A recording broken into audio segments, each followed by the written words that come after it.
Hei, olen Armas. Milo Armas Saikkonen täällä päivää. Mulla on mun co-hostina erittäin vahvoissa lainausmerkeissä tänään Cozy. Niilo poika tässä. Niilo poika, a.k.a. Nipple Man. Mä alan nyt tekemään tämmösiä videoita, missä mä selitän asioita, mitkä mua kiinnostaa. Tai voin selittää asioita, mitkä jotain teitäkin kiinnostaa, tai haastatteluja ja jotain paskaa. Mä nyt teen tätä ihan vain, koska mulla on aikaa. Ja tänään aiheena on brutalismi! Hell yeah! Mä myös valkkaan joskus videon päivän vinyylin. Tänään päivän vinyyli on aiheeseen sopiva Molchat Doma Etachi. Vuodelta 2018 niinku dark synttiä, cold wavea, postpunkia. Sopii tosi hyvin tähän brutalistiseen tyylisuuntaan. Ja albumikuvassahan on siis Slovakiassa sijaitseva Panorama Hotel, joka on myös erittäin brutalistinen rakennus. Ping pong pang ping pong pang ping. Eikös mennä suoraan videon pariin? Musta oli ihan hyvä alku. Mä ootan mun co-hostia. Mun co-hosti, kenen työ on esitellä mun kanssa kuvia. Eli tässä videossa mä puhun brutalismista. Siitä ankeasta tyylisuunnasta, missä korostuu raaka betoni ja melankolia. Yksinkertainen, mut funktionaalinen. Ei toki saa sekoittaa funktionalismiin, vaikka niissä onkin samoja piirteitä ja just se funktionalismi. ja samaa näköä. 50- ja 60-luvun aikana Englannissa räjähtänyt arkkitehtuurisuuntaus, joka rakentui pääosin vastauksena modernismille. Brutalismi tiedetään myös nimellä betonibrutalismi ja uusbrutalismi, mutta kaikki se on vaan brutalismi mun päässä. En mä oikein tiedä niiden eroja. Mun päässä sama. Kiitos co-host. Brutalismin lisäksi on samaan tyyliin perustuva ekobrutalismi, mikä perustuu niin kuin siihen, että se on brutalismia, mutta siinä menee tommosia kasveja ja köynnöksiä pitkin rakennuksia, seiniä pitkin ja talojen päällä ja on puita ja paskaa. Brutalismin nimi tulee latinan sanasta brutalis, joka tarkoittaa karkeaa tai eläimellistä. Sana on myös sukua italian ja ranskan sanalle brutale ja brutal, jotka tarkoittaa raakaa ja sivistymätöntä. Sanaa brutalismi ensimmäisenä 50-luvulla käytti sveitsiläinen arkkitehti Le Corbusier. Jos mä löydän sit kuvaa. Jonka arkkitehtuurissa funktionalismiin yhdistyy voimakas veistoksellinen ekspressionismi. Corbusierin teoksista jopa 17 kuuluu niin kutsuttuihin maailmanperintökohteisiin. Ton raaka-nimityksen mä ymmärrän, koska brutalismissa on just käsittelemättömät raakabetonipinnat ja yksinkertaiset elementit, mitkä pohjautuu pääosin neliöistä tehtyihin palasiin. Ja se on tosi semmoista terävää ja geometrillistä, semmoista Kulmikasta ja vähän pelottavaa ja vähän semmoista raakaa. Neuvostoliiton tyylistä, surullista. Oot käynyt kerrostaloalueella joskus varmaan. Niin, jos oot käynyt kerrostaloalueella, niin tiedät mitä on brutalismi. Suomessa brutalismin pidetään henkilöä Viljo Reveellä. 58 vuodesta vuoteen 61 Viljo suunnitteli esim. Vaitialan siunauskappelin, jonka seinät on käsitelty ruiskubetonilla. Viljo on myös yhteistyössä Heikki Kastrenin kanssa suunnitellut Helsingissä sijaitsevan City Centerin, mikä tunnetaan nimellä Makkaratalo. Makkaratalossa on tai oli isot betoniset ajorampit, joista ajettiin betonisten makkarakaiteiden taakse autolla. Mä sanon on tai oli, koska mä en tiedä, että onko sitä enää. Mikä on makkarakaide?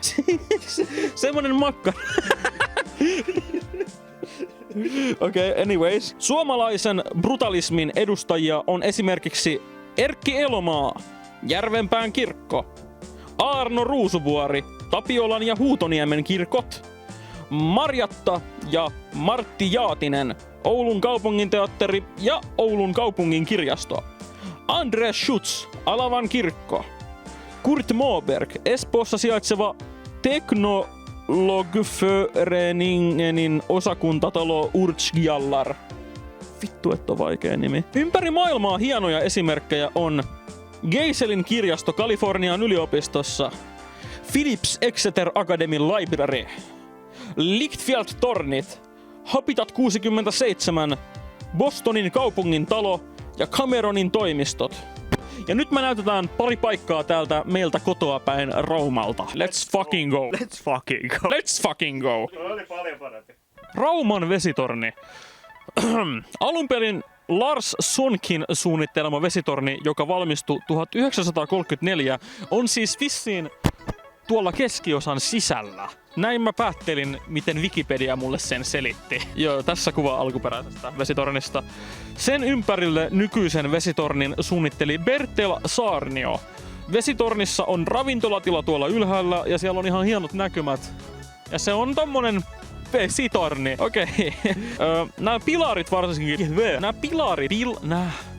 Nämä pilarit tässä varsinkin on tosi brutalistiset ja tommoset käsittelemättömät betonipaskiaiset. Et se on tämmönen... Mun mielestä toi yläosa ei ehkä oo niin brutalistinen, koska se on tommoista tiilihommaa. Mut mun mielestä niinku tää alaosa taas on hyvin brutalistinen. Niin tää on vähän niinku semmonen yhdistelmä, että onko se niinku funktionalismia, brutalismia vai onko tää vaan jotain paskaa. Ehkä tää on vaan jotain paskaa ja nyt se on siinä.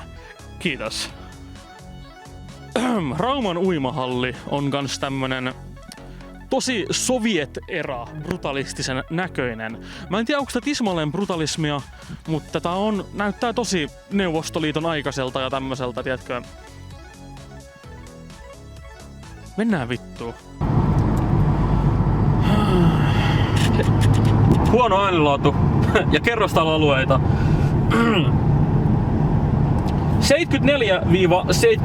74-77 vuosina rakennettu Sinisaaren kerrostaloalue. 60-70-luvulla rakennettu Lajon kerrostaloalue. 71-76 vuosina rakennettu Merirauman kerrostaloalue. Rauman sairaala. En tiedä rakennusvuosia, mutta Rauman sairaala. Erittäin brutaali. Erittäin brutaali. Kyllä. Ja siinä oli kaikki, mitä mä nyt keksin näyttää ja selittää tällä videolla. Paitsi se, että haluan huomauttaa, että hei, uudestaan. Kun mä haluan sanoa sen, että brutalismia käytetään varmaan myös paljon rahan säästämiseen, niin kuin Neuvostoliitossa tehtiin. Että se on vaan se pelkistetty, ei mene rahaa koristeluun tai mihinkään muotoilemiseen, vaan se on vaan se laatikko.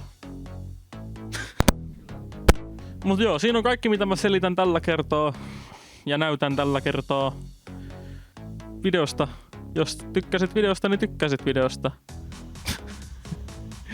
Ja ensi kerralla mä selitän sit jotain muuta, tai teen jotain muuta. En mä tiedä selitänkö, mutta mä teen jotain. Ensi kerralla tehdään jotain. Outro-musiikki tai jotain.